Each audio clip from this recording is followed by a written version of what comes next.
انسان کو رشتوں میں سے بہت محبوب، بہت پیارا رشتہ اولاد کا رشتہ لگتا ہے۔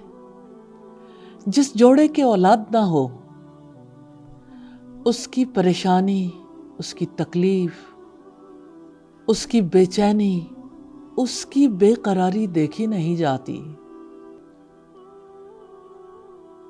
بے اولادی کی وجہ سے یقین آتا ہے کچھ بھی اپنے اختیار میں نہیں۔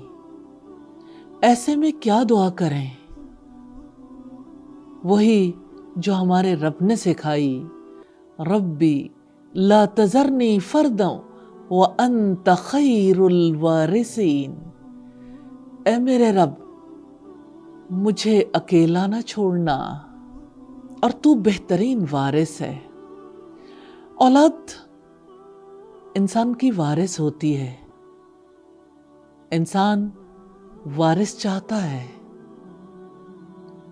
حالانکہ بہترین وارث تو رب ہی ہے۔ اولاد کے لیے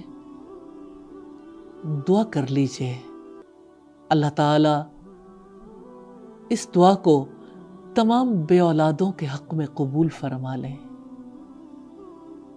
دعا کیجئے، دعا عبادت ہے، دعا حفاظت ہے، دعاؤں پر انحصار ہے، دعاؤں کا حصار ہے۔